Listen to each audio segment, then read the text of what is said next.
volvemos y podemos decir que está casi todo.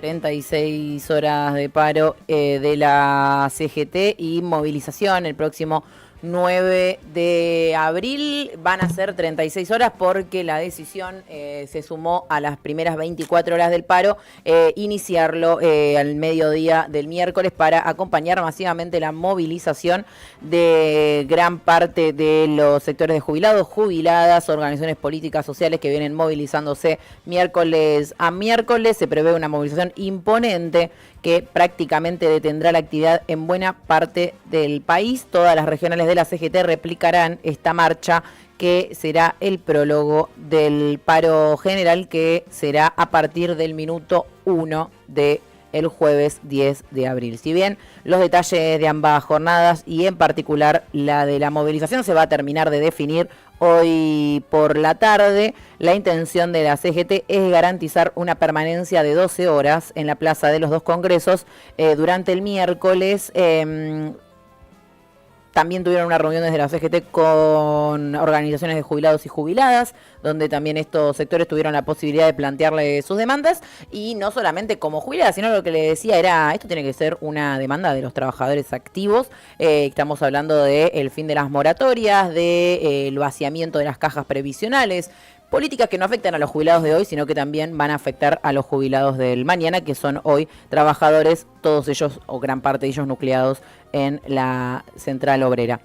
La principal incógnita del miércoles sigue siendo la actitud de la UTA, de la Unión de Tranviarios Automotores. Ahí lo vemos en pantalla al dirigente del gremio de los colectiveros de la UTA, Roberto Fernández, que en él pesa o cae gran parte de la contundencia que, por lo menos visualmente, tengamos de este paro. ¿De qué estamos hablando? Bueno, de que haya o no haya colectivos, transporte público va a definir en gran medida la contundencia de esta medida de fuerza, teniendo en cuenta que no solamente el aspecto que genera que los micros sigan funcionando, sino también que todos los trabajadores que lo hacen de forma no registrada o de forma, precaria, digamos, y sin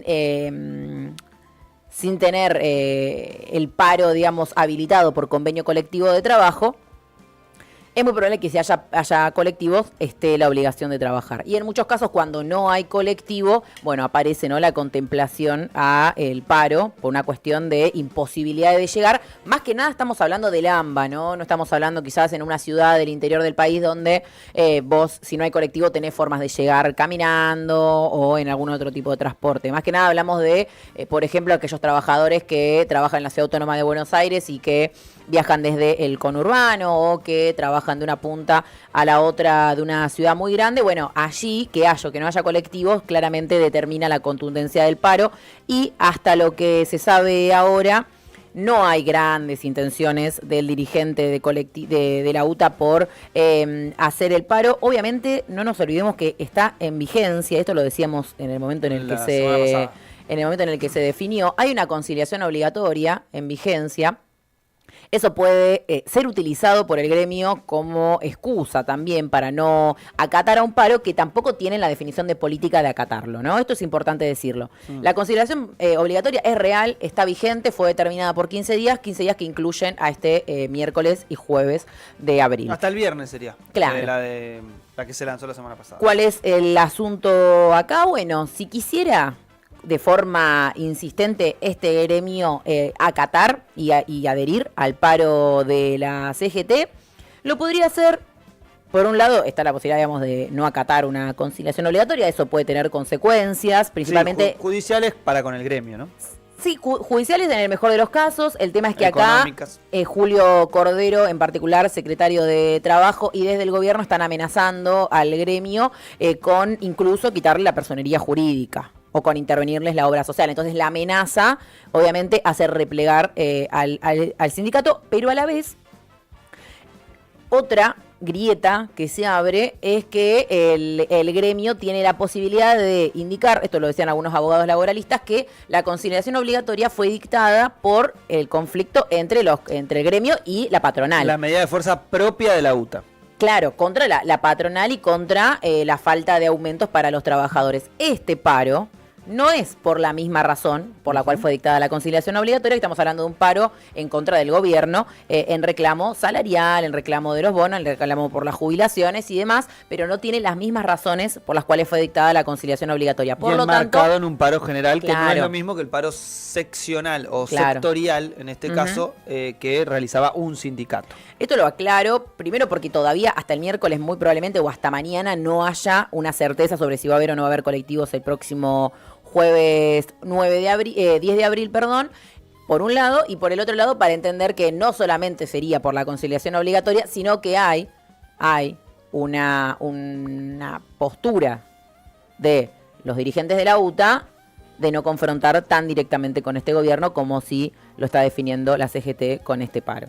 Digo, esos quiebres, esas disputas internas siguen estando, así como tenemos sectores más combativos que la CGT contra el gobierno, hay sectores incluso menos dispuestos a enfrentarse con el poder de turno. No, paro va a haber, Mati Marchi, paro va a haber tanto el 9 como el 10 de abril, porque arrancará entonces al mediodía para que todos podamos movilizar. Se estiró la convocatoria de la movilización. CGT porque se había puesto que a las 12 horas iba a ser el punto de encuentro en la Plaza Congreso. Sí iba a arrancar el paro a las 12, pero la concentración de la CGT es a las 3 de la tarde. Con lo cual, y esto lo digo porque un poco me preocupaba que la concentración de la CGT sea al mediodía, teniendo en cuenta que los jubilados se cuentan siempre a las 5 de la tarde.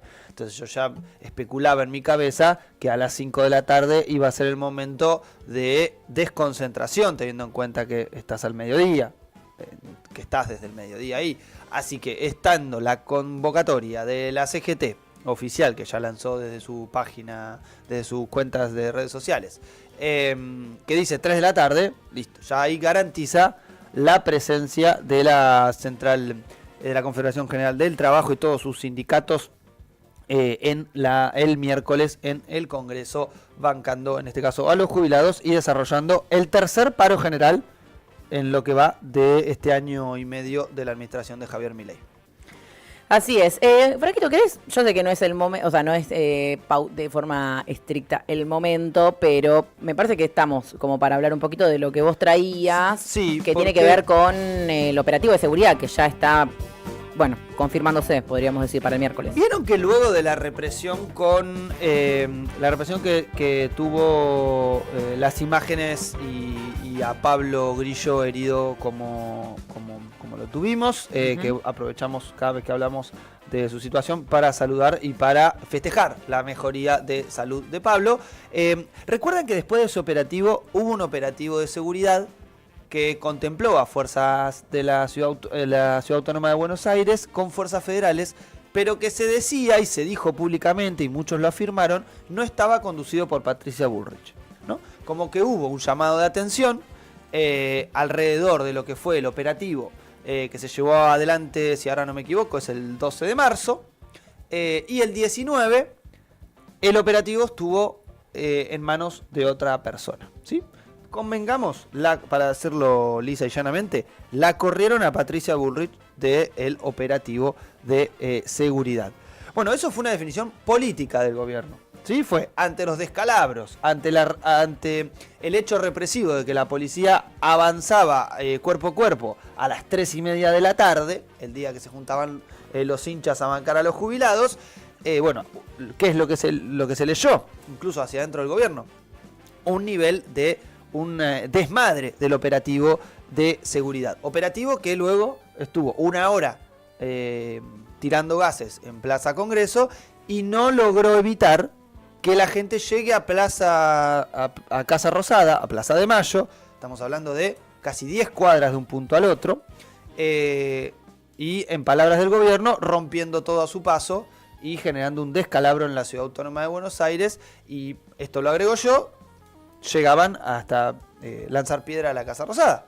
Con lo cual, el nivel de seguridad del operativo, la verdad que era muy defectuoso.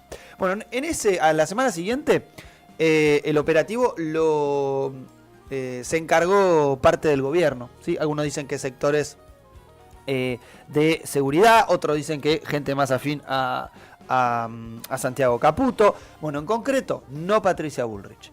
Bueno, y la novedad es esta, ¿no? Porque ahora no lo plantea el gobierno, esto de cara al miércoles, que se corra Patricia Bullrich, sino que lo lleva adelante la justicia porteña.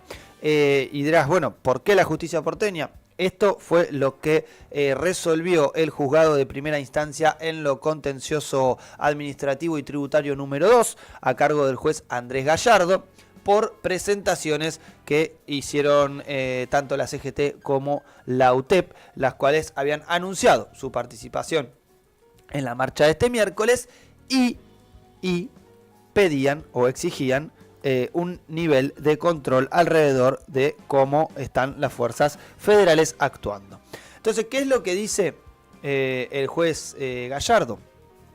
Que ordena en su fallo al Estado Nacional, Ministerio de Seguridad, en el contexto de la movilización masiva convocada para el miércoles 9 de abril, en las inmediaciones del Congreso Nacional, se abstenga de intervenir e interferir en la autonomía de la Ciudad Autónoma de Buenos Aires en lo que a la seguridad pública respecta, más allá de los límites legales de protección de intereses federales. Ese es exactamente el juez Gallardo que ordena a Patricia Bullrich que no se podría hacer cargo de este operativo. ¿Qué es lo que plantea entonces? Que va a ser la policía de la ciudad la que se va a encargar de la seguridad.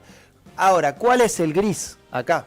El Congreso de la Nación es un edificio federal, con lo cual en las inmediaciones del Congreso de la Nación, como todos los miércoles, seguramente igualmente haya efectivos que responden a fuerzas federales. Bien, esto obviamente es para evitar situaciones que la verdad que los operativos de Patricia Bullrich los tienen garantizados, ¿no? Todos los miércoles los escenarios represivos en relación a la utilización de gases, tanto de mano como los que se lanzan que son proyectiles, digamos, sí.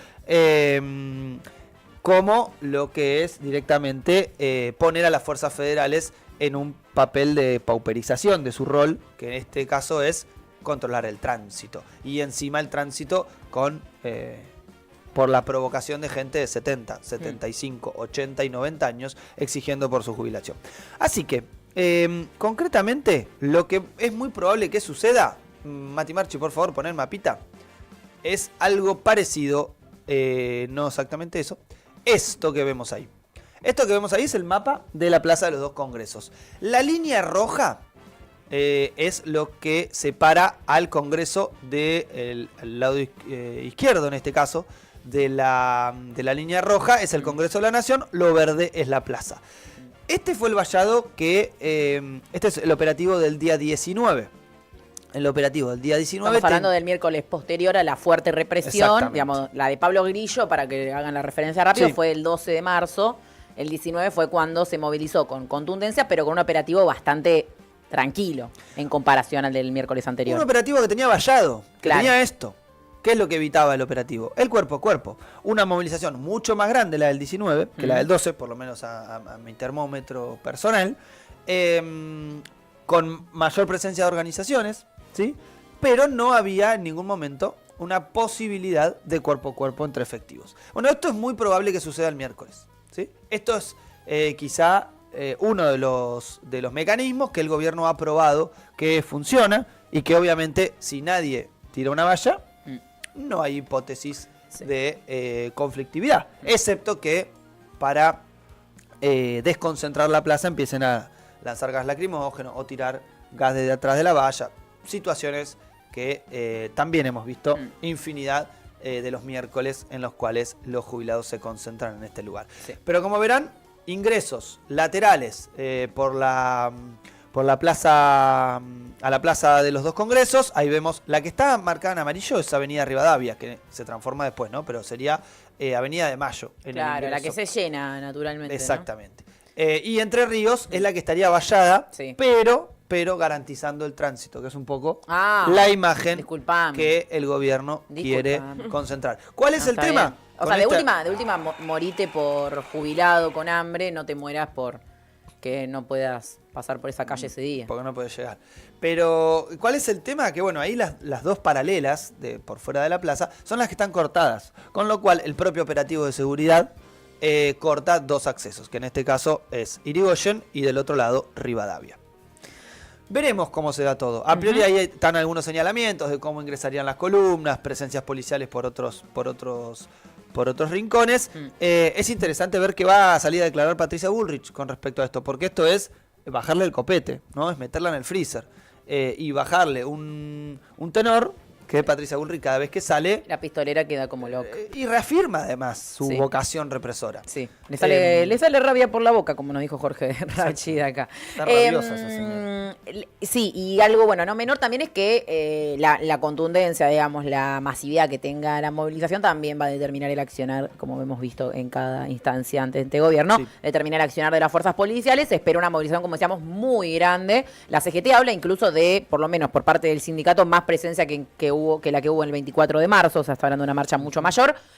Una marcha que fue, digamos, muy masiva. Veremos cómo se da este miércoles. Obviamente nosotros estaremos allí, así que aquellos que quieran ir a movilizar hacia el Congreso nos pueden escribir. Acuérdense, no hay que movilizar en grupo. Y además, tiro una vez más el chivo, mañana a las 15:30 horas en la Facultad de Periodismo, la charla taller conversatorio junto al Sindicato de Prensa Bonaerense, herramientas para comunicar en la calle, para poder entender y conocer algunas herramientas de cuidado y de seguridad en contextos represivos para todos aquellos comunicadores, prensa, CMs y demás que, en este contexto y contra la rabiosa Pato Bullrich es poner el cuerpo de una forma que te expone, ¿no? Sí, sobre todo esto, herramientas para reforzar la seguridad, porque por más que digamos esta situación de que no van a estar las fuerzas federales, les recuerdo que la policía de la ciudad con su hidrante es el que, el video tan conocido que se vio, luego la represión del 12, gritando, vengan zurdos. Sí, y aparte estamos hablando de una policía que le tiró gas lacrimógeno a una nena de 12 años, de hecho el policía ahora está imputado, estamos hablando de esa policía. No estamos humanizando una fuerza sobre otra, ni caracterizando esto, sino sí la conducción política del operativo de seguridad. Y estamos hablando de eso, de que tampoco un operativo menos represivo lo hace un oasis de movilización. Así que siempre con herramientas, siempre con cuidado, siempre con seguridad, siempre en grupo. Y de esa forma nuestras herramientas y lo que nosotros le podemos extender es esto. Ahí está justo el video. Este es el... Si está con vengan y obviamente ¿no? para dice que no policía de la ciudad, no es mucho. Para que no nos acorrale el miedo, en este caso, herramientas para comunicar en la calle. Nos escriben, será en la Facultad de Periodismo a las 15:30 horas. Y la mayor defensa siempre es la masividad. Con lo cual, siempre es importante ir. No creamos que uno no hace diferencia, ni que una columna no hace diferencia. Sí, siempre hace diferencia. Y sobre todo, la masividad en la calle es la que va a demostrar que no hay operativo posible para el pueblo que se manifieste este miércoles. Y como bien vimos, esto fue un golpe, por lo menos para Pato Bullrich. Las movilizaciones de los miércoles son un golpe para el gobierno. Y el otro día en el Congreso vimos un golpe más cuando la Cámara de Senadores. De senadores, no le aprobó al gobierno nacional los pliegos de García Mansilla y de Ariel Lijo como cortesanos de la Corte Suprema Nacional. Acá lo tenemos en pantalla porque ahora el que está en el foco, Ariel Lijo, ya está descartado, quedó afuera, volvió a Comodoro Pi, aunque él se iba a ir, va a volver a los tribunales de donde salió. Ahí te das cuenta cómo son los trámites. Y acá lo tenemos en pantalla a este muchacho, García Mansilla, de él vamos a hablar unos minutos porque el gobierno nacional ahora lo que hizo fue interponer un persaltum. ¿Se acuerdan que en una época hablábamos mucho del persaltum cuando lo habían presentado por el caso de Cristina Fernández de Kirchner?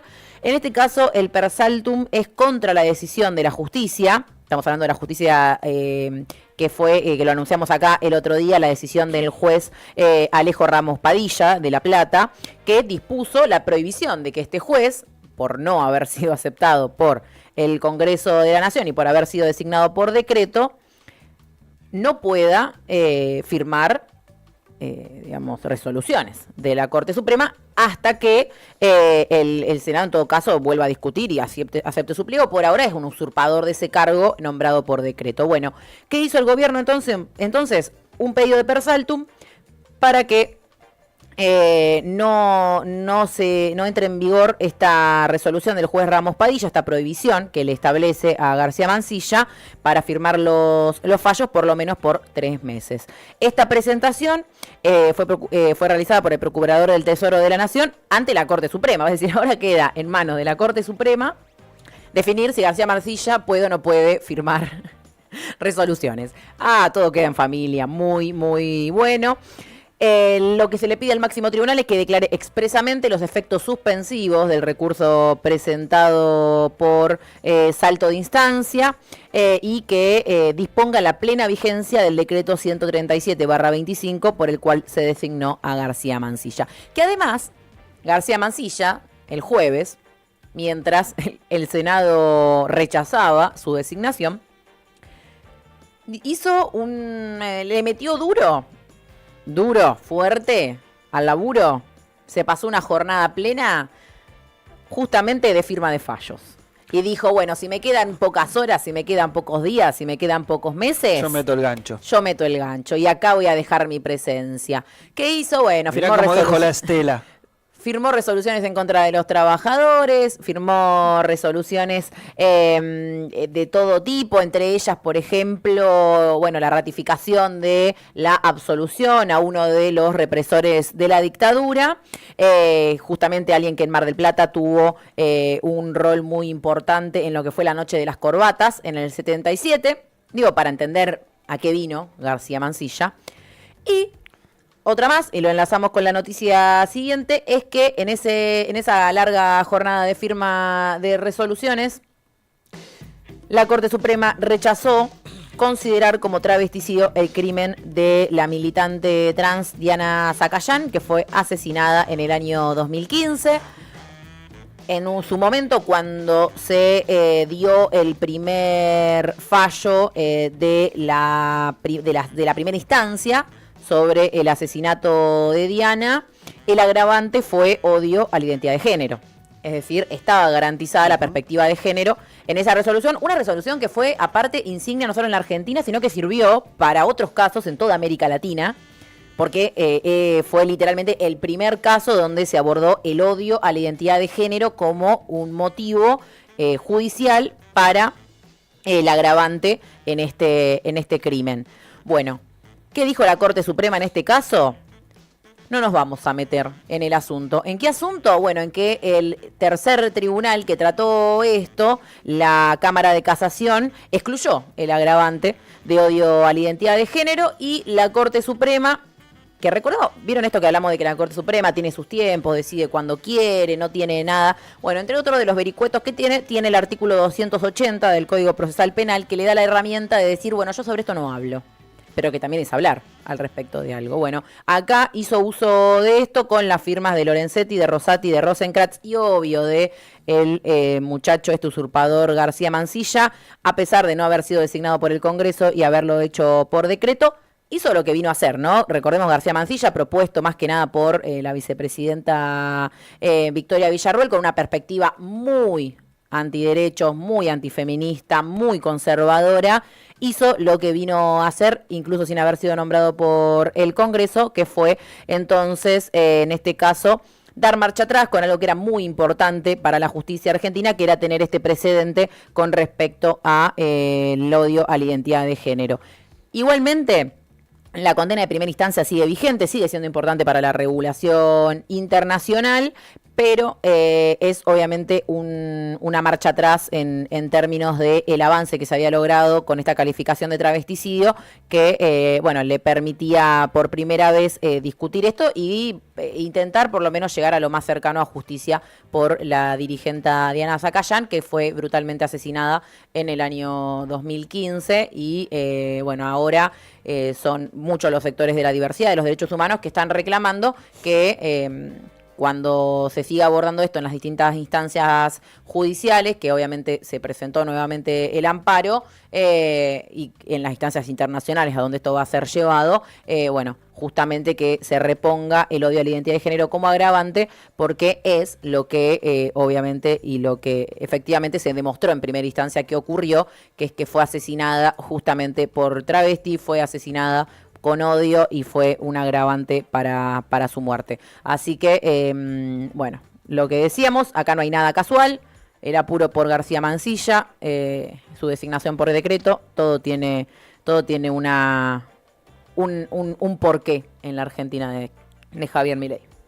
Bien, pasamos entonces con la comunidad, porque hablando de la Argentina de Javier Milei, otra cosa de las que están pasando es que están cerrando ramales ferroviarios, ¿no?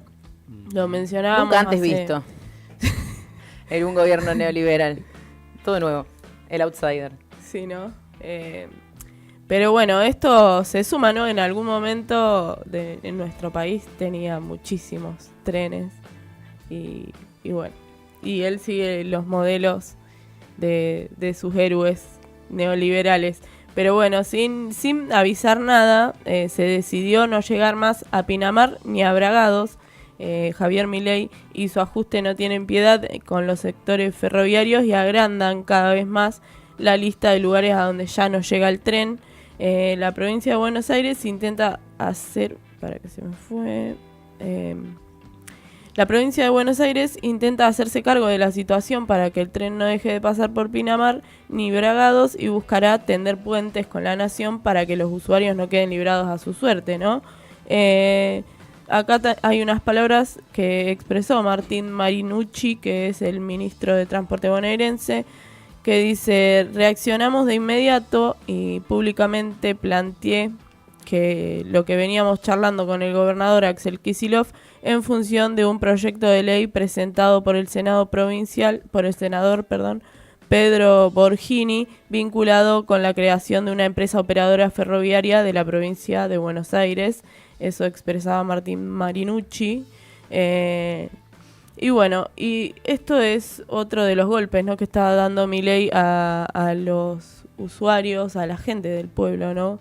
Que bueno, está achicando por todos lados y un medio de transporte tan económico como lo es el tren, que cruza muchísimos lugares, la verdad que es una lástima. Al contrario, lo que está haciendo debería generarse más caminos, más vías, ¿no? Para que el tren llegue a muchísimos lugares de nuestra patria y ahorrarnos un montón de y conectar conectar el país, que es lo que hablamos, claro, ¿no? Esta búsqueda de desconexión, no solamente con trenes argentinos, sino también con aerolíneas, que tiene que ver con un país federal en el cual no todo, digamos, que no haya una imposibilidad de persona de poder trasladarse a lo largo y a lo ancho de un país tan amplio como es la Argentina, y que el cierre de ramales no solamente obviamente es un golpe al bolsillo para el que viajaba ahí, sino que directamente hay pueblos donde los colectivos no van.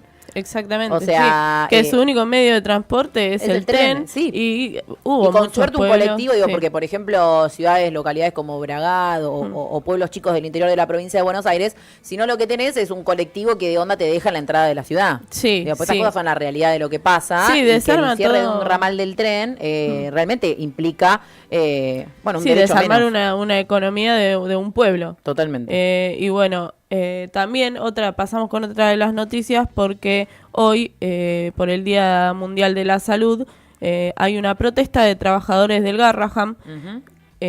Los trabajadores de la Asociación de Profesionales y Técnicos del Hospital Garrahan, APIT, convocaron a una concentración este lunes frente al Ministerio de Salud de la Nación. La protesta es en repudio a las políticas de ajuste que se están ejecutando desde el gobierno nacional de Javier Milei y del titular de la cartera sanitaria, Mario Lugones. La protesta comenzará hoy a la 1 de la tarde. Allí, en Avenida 9 de Julio al 1900, habrá radio abierta con el objetivo de reclamar al presidente y al ministro que la salud es un derecho y no un privilegio. Esto es lo que anuncian los trabajadores y trabajadoras del Garrahan, que bueno, que vienen ya movilizando hace rato por esto mismo de los despidos, no renuevan contratos, hacen un ajuste muy brutal en el sector de VIH, de cáncer, bueno, los medicamentos de nuestros abuelos. La verdad que tiene un presupuesto del 2023, no se ha actualizado nada lo que necesita la salud para seguir existiendo. Y también recordemos que con el aumento de de las, ¿cómo se dice? Las prepagas, Ujú. hay mucha gente que termina cayendo a la salud pública, hablando A lo mal y Mario pronto, Vidal. pero sí, pero van a buscar soluciones a la salud pública, una salud que está colapsada, que no da abasto, que cada vez menos trabajadores, menos profesionales están ocupando esos lugares y el gobierno sigue dejando esto a la suerte de las provincias que se hagan cargo de las provincias, como ya lo ha dicho en muchas ocasiones, ¿no?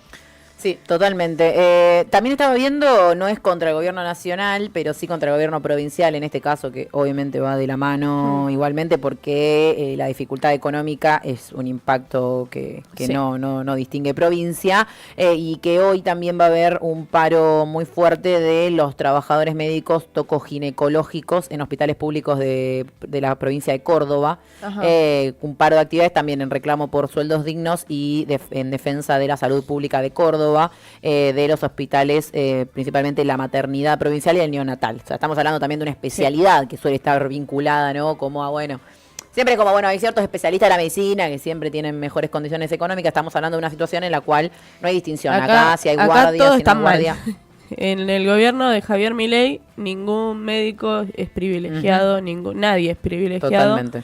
Y bueno, recordemos que es un día muy simbólico porque es el Día Mundial de la Salud y esperemos que sean... Sabemos que no va a pasar porque este gobierno no escucha a nadie, pero bueno, esperemos que sirva para... No sé, para dar un mensaje, Sí. ¿no? Que llegue el mensaje Mm. y esperemos también que lleguen las respuestas a los sectores más vulnerables. Así esperemos que sea, como decíamos, también en un día muy complicado, no solo por las movilizaciones, porque se espera una semana, Sí. digamos, bastante movida en ese sentido, sino porque también lo que más le importa al gobierno, que es la macro, ¿no? Que es como, bueno, los números de la bolsa y el dólar financiero y demás, también están en un cotolengo importante a partir de lo que fueron las definiciones de Donald Trump. Entonces va a ser una semanita movida. Yo les recomiendo que se queden todos los días escuchando Será por las Malas, porque vamos a ir trayendo novedades para poder entender y desmenuzar un poco este presente sin agobiarnos en las noticias y en la sobreinformación. Así que dicho esto, vamos a escuchar un poco de música, porque quedan nada más que 7 minutos para las 10 de la mañana. Ya volvemos. Que pronto se me va a pudrir.